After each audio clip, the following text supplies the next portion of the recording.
Earth's first contact with alien life came unexpectedly on a quiet Tuesday night. Lisa Doyle rubbed her tired eyes as she monitored signals at the Green Bank Observatory in West Virginia. After 8 hours of routine scans, her shift was nearly over when an unusual pattern appeared on her screen. "That's not right," she whispered, sitting up straight. The signal pulsed in a perfect mathematical sequence that couldn't be natural. She ran it through the analysis software 3 times, each result confirming what seemed impossible. By morning, observatories across the globe had verified her discovery.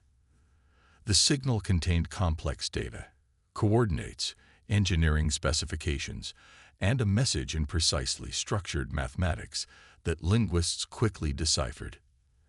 An invitation. "They want us to meet them," said Dr. Alan Frost, the head of NASA's Exobiology Division, his voice cracking with emotion during the emergency briefing at the White House. "The Galactic Council, they call themselves. They've provided plans for a basic faster-than-light drive and coordinates for a diplomatic meeting. We have 6 months to build the ship and arrive." The news spread across Earth like wildfire. Religious leaders called for prayer, scientists demanded access to the data, and governments scrambled to form a unified response. Stock markets fluctuated wildly before settling on an optimistic surge. In a hangar outside Houston, engineer Jack Winters stared at the alien schematics projected on the wall. His team of international experts had been assembled within days. Chinese quantum physicists worked alongside Russian metallurgists, Indian software engineers, and Brazilian aerospace designers. "These components shouldn't exist," Jack said, pointing to several unusual elements in the design. "We'll need to create alloys that have never been manufactured on Earth." "Can it be done in 6 months?" asked General Rivera, the military liaison. Jack ran a hand through his disheveled brown hair. "It has to be. We have no choice." As the ship took shape, debates raged over who would represent humanity. Eventually, a committee selected 3 individuals. Daniel Harris, a well-respected diplomat known for resolving the Taiwan crisis. Dr. Olivia Wright, a brilliant physicist with expertise in multiple scientific disciplines. And Major William Flynn, a decorated military advisor with a calm demeanor and strategic mind. The vessel, dubbed Voyager's Hope, gleamed under the lights as the 3 representatives prepared to board. Its design was elegant despite the rushed construction. A silver teardrop shape with a curious ring of unknown material circling its midsection. Daniel stood at the foot of the boarding ramp, watching his breath form small clouds in the cold morning air. His wife had pinned his grandfather's ancient silver pin to his lapel for luck. "You carry all our hopes," said the UN Secretary General, shaking his hand. "Remember, you represent not just your nation, but our entire species." Olivia adjusted the portable drive containing humanity's collective knowledge, art, music, literature, and scientific discoveries that they would present to the Council. "Ready?" asked William, his military posture not quite hiding his nervousness. The interior of the ship was cramped but functional. Jack gave them a final briefing on the operation of the vessel, which would largely fly itself to the coordinates provided. "The drive will activate once you clear Earth's orbit," he explained. According to their instructions, the journey should take approximately 3 days. As the hatch sealed, Lisa Doyle's voice came through the communication system. "Godspeed," she said. "Remember to ask them about the secondary signal pattern we detected. It seemed different somehow." The engines hummed to life, pushing them into the sky. Daniel pressed his face to the viewport, watching Earth shrink beneath them until it was just a blue marble against the blackness of space. "And now we find out if we're alone in the universe," whispered Olivia. "We already know we're not," corrected William. "Now we find out if we're welcome." The human crew of Voyager's Hope watched in awe as the strange engine activated. The stars around them stretched into lines, then vanished completely. They floated in a strange gray void for what seemed like 3 days, though their instruments showed time passing inconsistently. "This defies everything we understand about physics," Olivia said, frantically recording data. She had barely slept since they departed, too fascinated by the impossible technology surrounding them. Daniel spent the journey rehearsing his speech. Humanity's first words to an interstellar community needed to be perfect. William, meanwhile, methodically catalogued everything he observed about the ship's capabilities, driven by both curiosity and caution. A sudden jolt signaled their arrival. The gray nothingness dissolved, revealing a breathtaking vista. Before them hung a massive structure orbiting a distant neutron star. The station resembled a giant wheel with spokes extending from a central hub, spanning what must have been hundreds of miles. "My God," whispered Daniel. Thousands of vessels of varying shapes and sizes moved around the structure like bees around a hive. Their communication system activated automatically. "Earth vessel," came a melodic voice speaking perfect English. "Follow approach vector 47C to docking bay 12 to 83. William looked concerned. "They know our language already." "They've probably been studying us for some time," Olivia replied. As they approached, they saw the true scale of the station. Some docked ships were small as cars, others larger than Earth's largest cities. Their bay seemed designed specifically for them, perfectly sized for their vessel. When the docking procedure completed, they sat in nervous silence.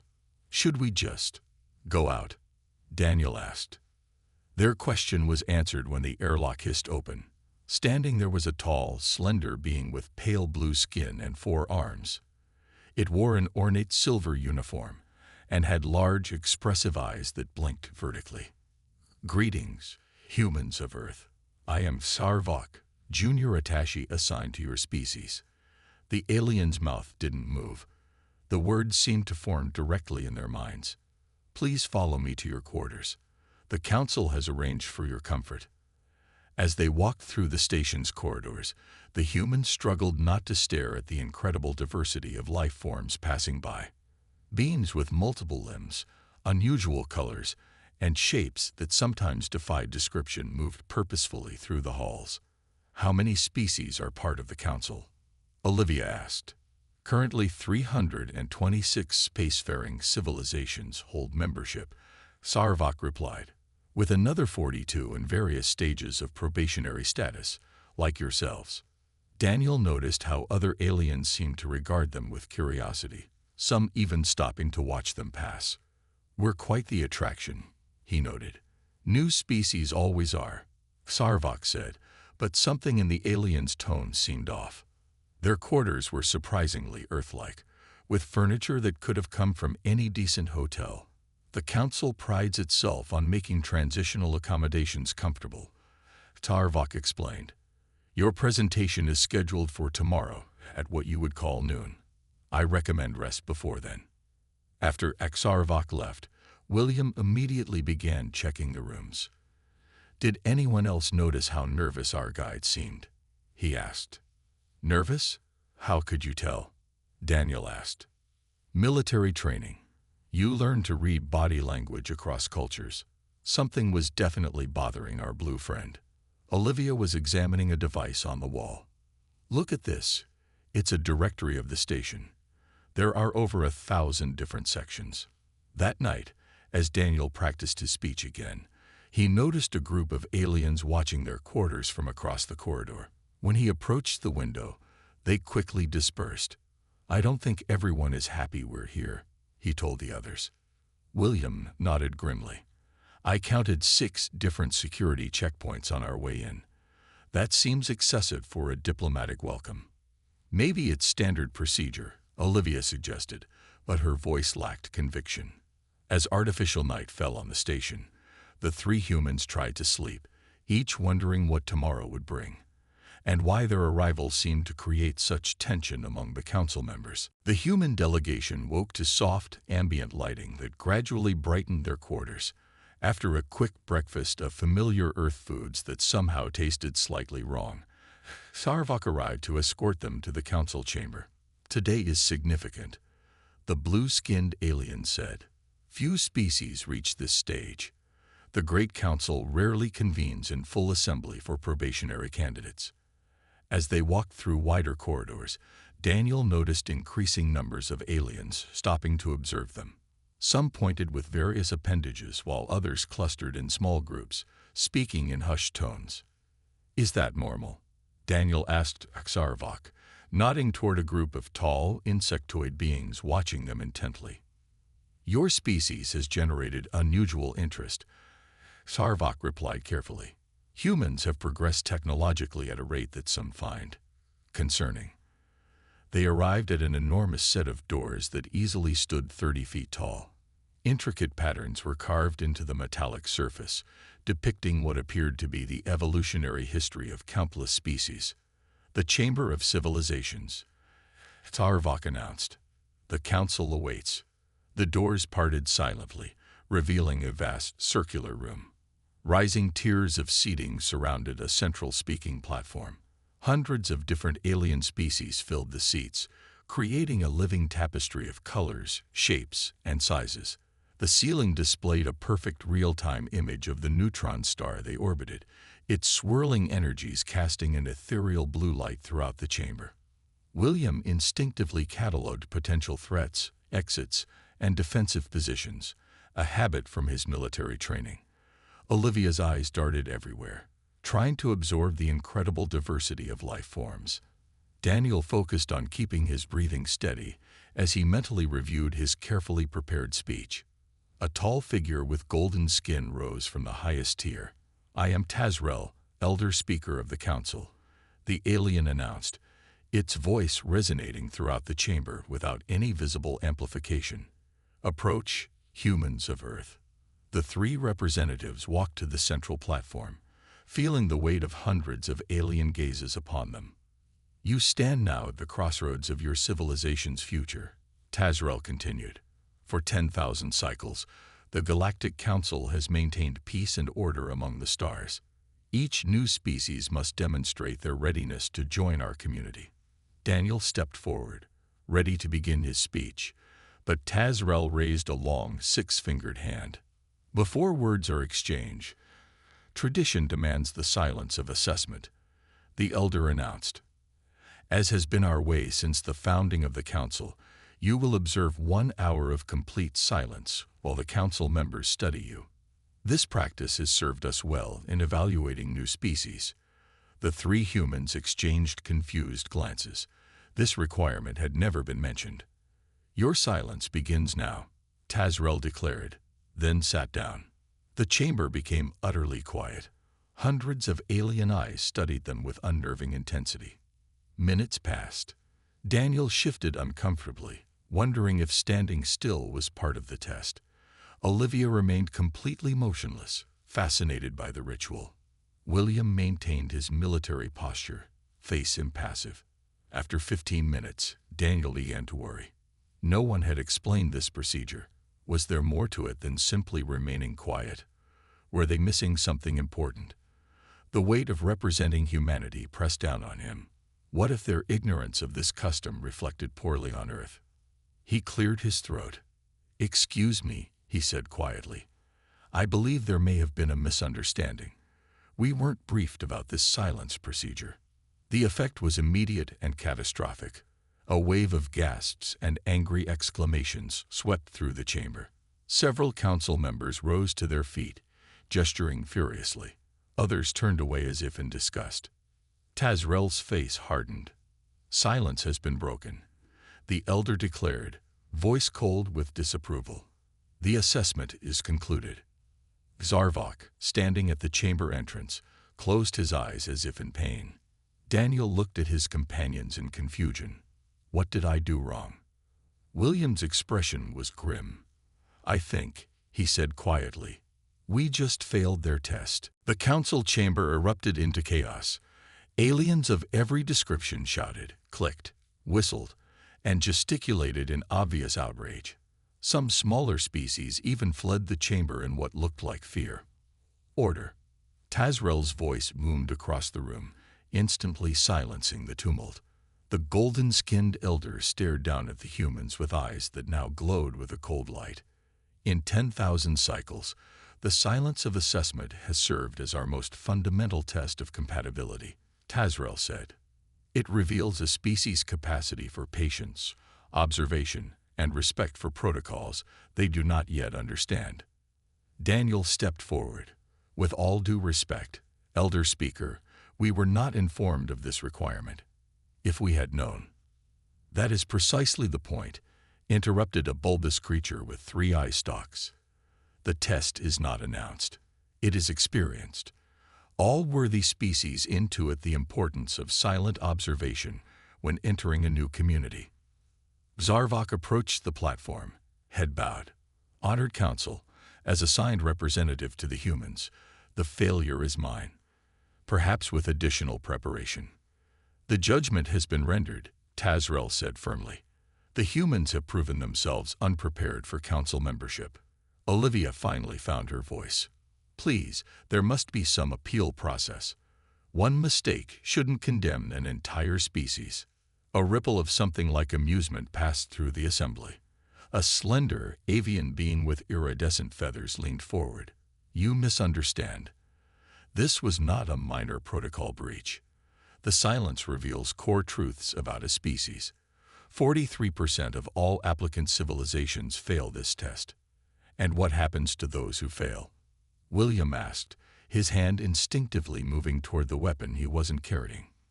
Tazrel raised a hand, and a holographic display appeared above the platform. It showed Earth, blue and beautiful, with a red boundary surrounding it that extended beyond the moon's orbit. The human species is hereby quarantined for a period of 500 cycles. No council member may initiate contact. No technology may be shared. Your system is now marked as restricted space. 500 years. Daniel gasped. You're condemning generations of humans because of one misunderstanding. The council's judgment is final, Tazrel stated. You have 48 hours to depart council space. Your vessel will be prepared for your return journey. As guards moved to escort them from the chamber, a small gray-skinned alien with large black eyes approached Tazrel and whispered urgently. The elder nodded. One final matter, Tazrel announced. Standard protocol for failed applicants requires the removal of all advanced technology that might accelerate your development beyond natural progression. Your vessel will be modified accordingly. You're going to sabotage our ship, William demanded. Not sabotage. Restoration, corrected the avian being. The faster-than-light capabilities will be removed. Your vessel will retain sufficient conventional propulsion to return to your home system at sublight speed. Horror dawned on Olivia's face. But that would take approximately 57 of your Earth years, Zarvok confirmed quietly. Stasis technology will be provided for your journey. The humans were led away, stunned into silence by the magnitude of their failure. In their quarters, they found their belongings packed and ready. This can't be happening, Daniel said, collapsing into a chair. I've doomed our species with a single sentence. William paced the room. Something doesn't add up. They conveniently failed to mention their most important test, then overreacted when we didn't follow rules we never knew existed. Olivia looked up from her datapad. I've been reviewing the information they provided. There's something else strange. The technical specifications for our ship's modifications are already complete, as if they were prepared before we even arrived. You think this was planned from the beginning? Daniel asked. I don't know, she replied. But I'm starting to wonder if we were ever meant to pass this test at all.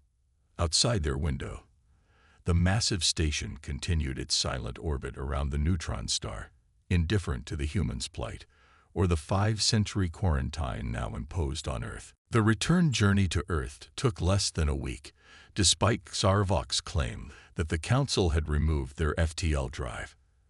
As they approached Earth orbit, Daniel, William, and Olivia exchanged worried glances. None of them had mentioned this discrepancy, silently agreeing to keep this information to themselves until they understood what it meant. Something's wrong, William said, looking at the communication displays. Channels normally buzzing with satellite transmissions and space station chatter were silent. Try emergency frequencies, Daniel suggested, a knot forming in his stomach. When they finally made contact with Earth, the reality hit them like a physical blow. During their brief absence, the world had changed dramatically. The revelation that humans have been judged and rejected by a galactic community had sent shockwaves through every nation. The coalition has collapsed, the NASA director told them during their first briefing. Russia and China have withdrawn completely. They're claiming the Western representatives deliberately sabotaged the meeting. That's ridiculous, Daniel protested. We had no idea about their silent test. It doesn't matter. The damage is done. There have been riots in 30 major cities. Religious extremists are calling it divine judgment. Military forces worldwide are on high alert. In the weeks that followed, the fragile unity that had formed around first contact shattered completely. International tensions, briefly set aside during the excitement of the alien invitation, returned with renewed strength. Several small conflicts erupted along disputed borders. Daniel, once respected as a master diplomat, became a pariah. He resigned from public service after receiving death threats and moved to a small coastal town where no one knew his face. Each night, he replayed those fateful 15 minutes in the council chamber, wondering what he might have done differently. Olivia approached her situation differently. She secured funding to establish the Wright Institute for Xenotechnology, dedicated to studying what little alien technology remained on their ship. Despite the Council's claims, several unusual components had been overlooked in their hasty modifications. They were careless, she told her small team of trusted scientists. Or perhaps someone on their side wanted us to have these pieces. William returned to military service, where he found a receptive audience for his warnings. They're out there, watching us, he testified before a closed Senate committee. And they've decided we're not welcome. We need to prepare for the possibility of eventual conflict. The defense initiatives he helped establish would eventually become the foundation of Earth's first true space defense force. 6 months after their return, Lisa Doyle, the astronomer who had first detected the alien signal, made a startling discovery. Working nights at her observatory, she had continued analyzing the original message. There was data hidden in the carrier wave. She explained when she finally gained an audience with Olivia. Encrypted information that wasn't part of the main transmission. Together, they spent weeks decoding the hidden message. It contained technical specifications far more detailed than those officially provided by the Council, including theoretical frameworks for technologies beyond what humans had imagined possible. Someone wanted us to have this, Olivia whispered as they reviewed the data. Someone within the Council itself. Meanwhile, in a secure facility beneath the New Mexico desert, Jack Winters continued his work. The engineer had been quietly pursuing his own project, using knowledge gained from building the original ship. The Council thinks they've set us back, he told his small team as they examined plans for an improved drive system. They expect us to spend 5 centuries licking our wounds, but they've underestimated human determination. As the first year of Earth's quarantine drew to a close, humanity had already begun moving forward, united not by hope as before, but by something perhaps more powerful. The shared understanding that they were on their own, and the universe was not necessarily a welcoming place. In his coastal hideaway, Daniel Harris watched the stars each night, wondering what might have been. He didn't know that across the planet, the seeds of humanity's unexpected response to rejection were already taking root. 50 years had passed since Earth's disastrous first contact with the Galactic Council. The planet had changed in ways few could have predicted. Humanity had not turned inward in isolation as the Council might have expected, but had instead expanded throughout their solar system with remarkable speed. Colonies on Mars now housed over 1 million people. Mining operations extended through the asteroid belt. Research stations orbited Jupiter and Saturn, all achieved without the blessing or assistance of the galactic community that had rejected them. Abby Mason stood at the observation deck of Sarah Station, watching a transport ship depart for Earth. At 32, she had her grandmother's curious mind and determined spirit. Lisa Doyle had passed away 10 years earlier, but not before sharing everything she knew about the hidden message from the stars. "Dr. Mason, they're ready for you in Lab 4, her assistant said, interrupting her thoughts. The laboratory was filled with researchers gathered around a holographic display showing complex equations and diagrams. Peter Winters, son of the late Jack Winters, stood at the center. Now in his 60s, Peter had continued his father's work developing advanced propulsion systems. "We've confirmed the translation of the final section," Peter announced as Abby entered. "And it's exactly what your grandmother suspected."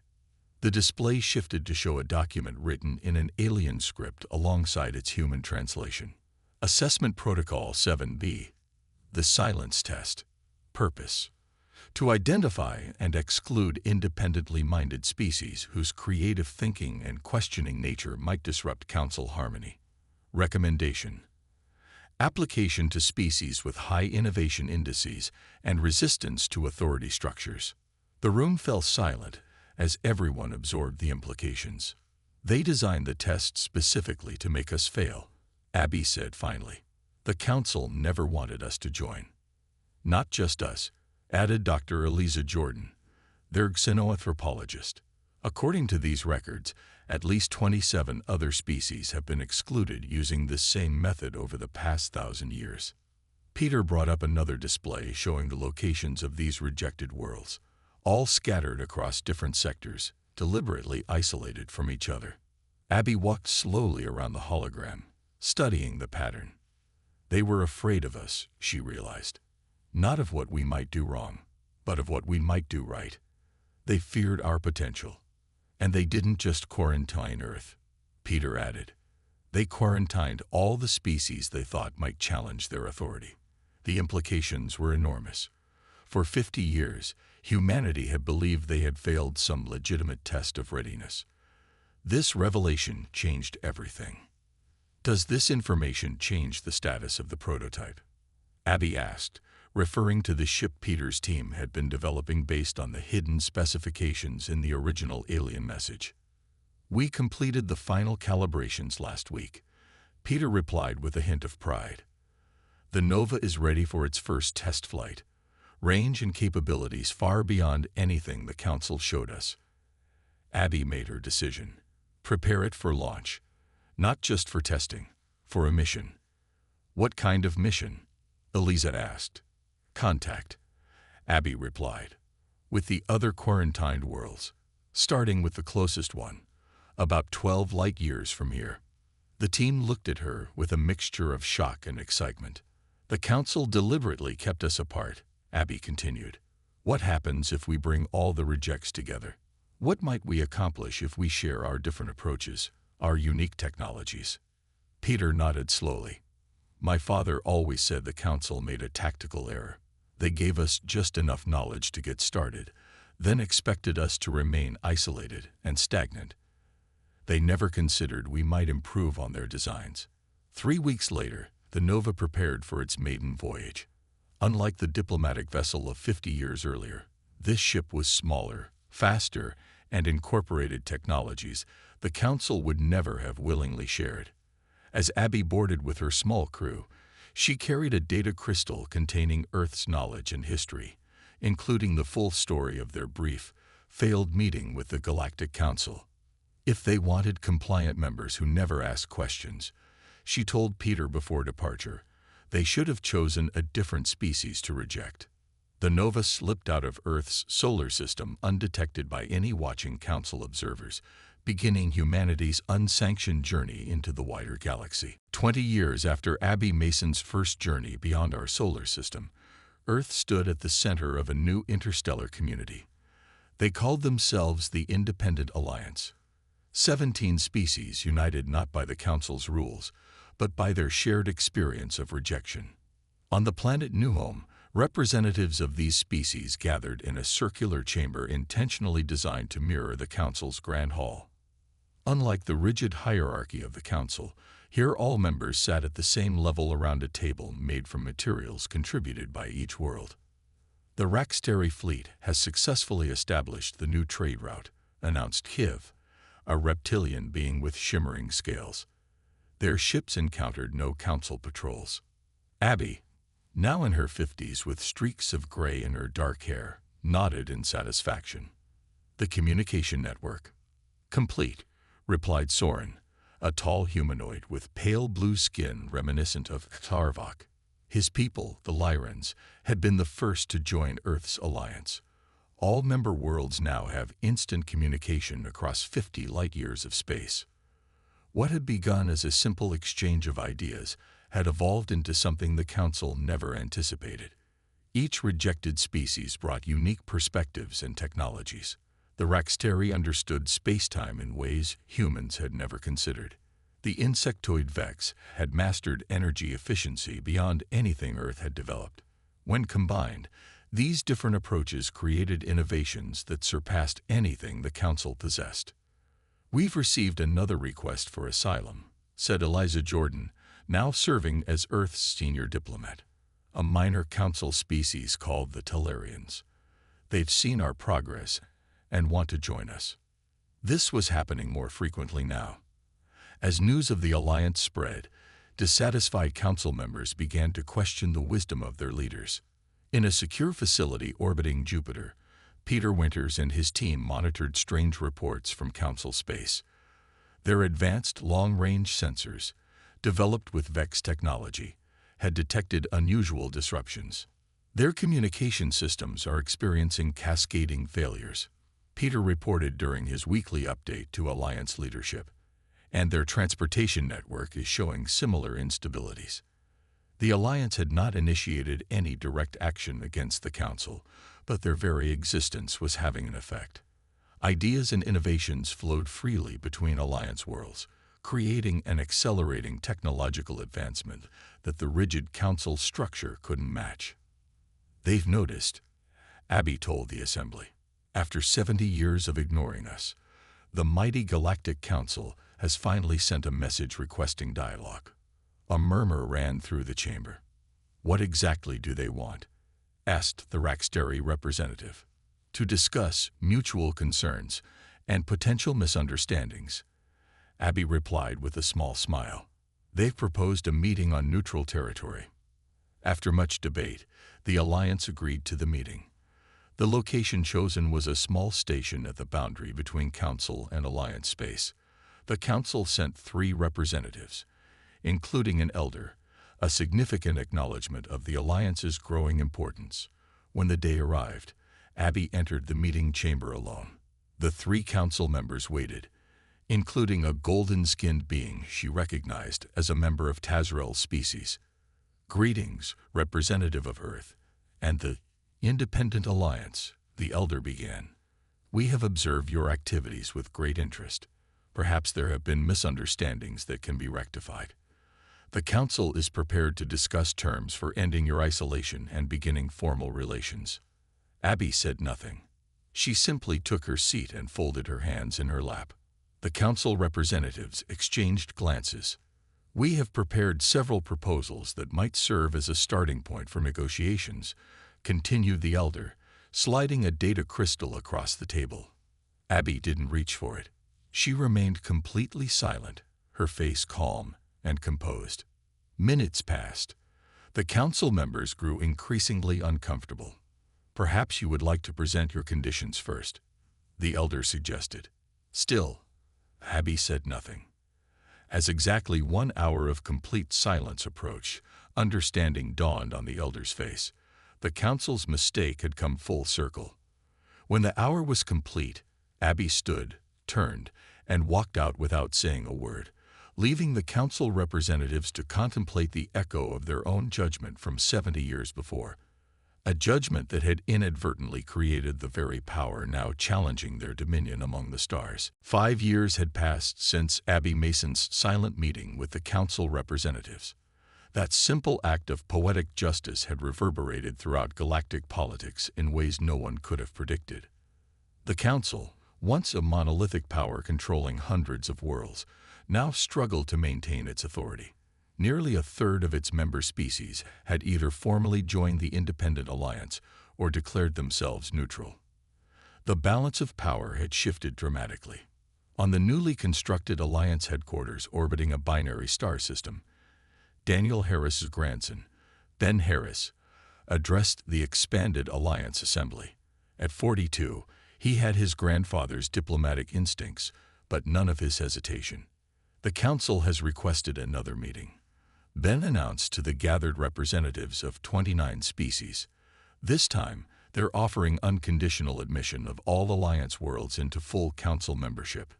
Laughter rippled through the chamber. The offer that would have seemed miraculous 75 years ago now felt almost pathetic. What exactly do they hope to gain? Asked the representative from Lyra, whose people had been quarantined 300 years before Earth. They finally realized what we've known for years. Abby replied from her position as Alliance Elder. Gray-haired but still sharp at 77, she had become the living symbol of humanity's resilience. Their system is failing. Their rigid hierarchy and fear of innovation has left them vulnerable. The latest intelligence reports confirmed this assessment. Council technology had stagnated for millennia. Their carefully controlled society discouraged the creative thinking that drove Alliance advancements. Most telling of all, their younger generations were increasingly questioning the wisdom of excluding dangerous, independent thinkers. "We should consider their offer carefully," said Peter Winters, now in his 80s but still active in Alliance leadership. "Not because we need them, but because reunification might benefit the galaxy as a whole." The debate continued for days. Some Alliance members, particularly those who had suffered longer under Council quarantine, resisted any reconciliation. Others saw strategic advantages in a carefully negotiated merger. Eventually, a compromise emerged. The Alliance would agree to formal relations with the Council, but not absorption. The two organizations would exist as separate but equal galactic authorities, with free movement and trade between their territories. 1 month later, Ben Harris led the Alliance delegation to the neutral meeting ground. This time, the entire Council leadership awaited them. Tazrel himself, now ancient even by his species standards, sat at the center. "We acknowledge mistakes were made," the Elder began, a historic admission from the once infallible Council. "The silence test was conceived in a different era, when our civilization feared change and diversity of thought." Ben nodded respectfully. "The past cannot be undone, but the future remains unwritten." The Alliance proposes a new relationship, not as supplicants seeking admission, but as equals offering partnership. The negotiations lasted weeks, with compromises on both sides. The resulting Galactic Concordat established new principles for interstellar relations, emphasizing cooperation over conformity. As the final documents were signed, Abby found herself standing beside Tazrel in a quiet moment away from the ceremonies. "Your silence spoke volumes that day," the ancient alien said. "It forced us to confront our own contradictions."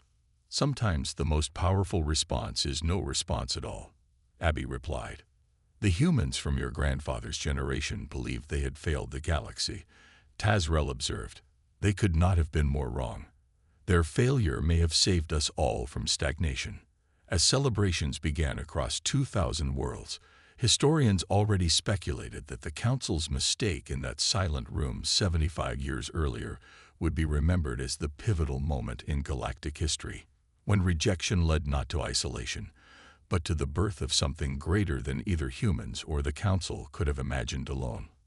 On Earth, in the coastal town where Daniel Harris had spent his final years, a small museum displayed the simple chair he had sat in aboard Voyager's Hope. Beside it stood a plaque with words that had become famous throughout human space. "A silent room. A missed chance. A mistake that echoed forever, not as an ending, but as an unexpected beginning."